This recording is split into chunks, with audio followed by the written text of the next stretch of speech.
Hi అండి. Welcome to know ఇక్కడ quiz vlogs. So మా తెలంగాణలో బతుకమ్మ దసరా అనేది చాలా పెద్ద పండుగ.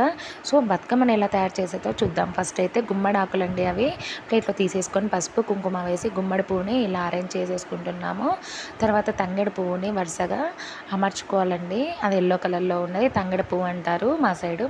సో ఆ తర్వాత వైట్ కలర్లో ఉన్నది గునుగ పువ్వు అండి. గునుగ పువ్వుని కట్ చేసి వరుసగా పెట్టేసుకోవాలి. సో పువ్వు అనేది పడకుండా, సైడ్కి అనేది పడకుండా ఉండడానికి మధ్యలో కట్ చేసిన గునుగ పువ్వువి వేసేసుకోవాలండి. తంగెడు పువ్వు ఆకులైనా ఏదైనా దాన్ని కడుపు అంటారండి, కడుపు నింపేసుకోవాలి.